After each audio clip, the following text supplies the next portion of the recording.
ইদানিং আমার মাছের ফ্রাই খেতে অনেক ভালো লাগে, কিন্তু ভাতের সাথে না, একদমই শুধু শুধু মাছের ফ্রাই। তাই ফ্রিজ থেকে যা যা মাছ ছিল সবগুলো বের করে নিলাম।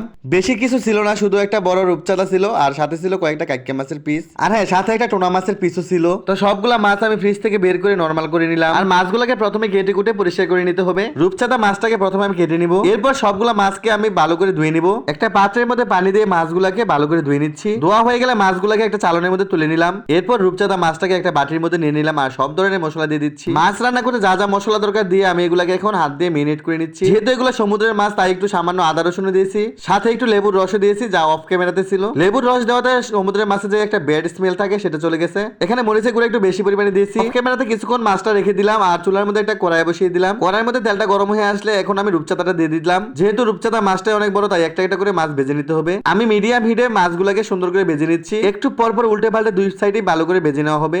দেখো কিছুক্ষণের মধ্যে রূপচাঁদা ফ্রাইটা হয়ে গেল আর এটা আমি তুলে নিলাম। দেখেই দেখো বোঝা যাচ্ছে ফ্রাইটা অনেক ক্রিস্পি হয়েছে। এবার বাকি মাছের টুকরোগুলোকে ভেজে নিতে হবে, তবে এই মাছগুলো একটু অন্য কায়দায় ভেজে নিব। অফ ক্যামেরাতে সব ধরনের মশলা দিয়ে বেসনটা মেখে নিলাম। বেসনের মধ্যে একটা একটা করে মাছের টুকরো দিয়ে দিলাম। এবার মাছের টুকরাগুলো বেসনের মধ্যে চুবিয়ে সবগুলা মাছ কড়াইতে দিয়ে দিলাম আর ডুবা তেলে মাছগুলোকে ফ্রাই করে নিব। তো উল্টে পাল্টে মাছগুলোকে 10 মিনিটের মতো ভেজে নিলাম। যখনই এরকম কড়া করে মাছগুলো ভাজা হয়ে যাবে তেল জড়িয়ে জড়িয়ে সবগুলা মাছ আমি নামিয়ে নিব। তো দেখো একটা একটা করে সবগুলা মাছ আমি তুলে নিলাম। আর মাছের ফ্রাইগুলো দেখতে দেখো কতটা লোভনীয় লাগছে। আমি একটু পেঁয়াজ কুচি দিয়ে মাছগুলোকে ডেকোরেশন করে নিলাম। দেখো এখন পরিবেশন করার পর মাছটা দেখতে আরো ভালো লাগছে আর মাছটা খুব সুন্দরভাবে ফ্রাই করা হয়েছে। রূপচাঁদা মাছটা খেতে অনেক বেশি মজা ছিল। এবার আমি বাকি মাছের ফ্রাইগুলো খেয়ে নিব। আর এই মাছগুলো ছিল কাইক্কা মাছের টুকরা। দেখো এটা কত সুন্দর ফ্রাই হয়েছে, ধরার সাথে সাথে ভেঙে গেল। এইভাবে আমি একটু একটু করে সবগুলা মাছ টেস্ট করে নিলাম। আমার তো এই মাছের ফ্রাই খেতে দারুণ লেগেছে। তোমাদের কাছে কেমন লেগেছে অবশ্যই কমেন্টে জানাবে।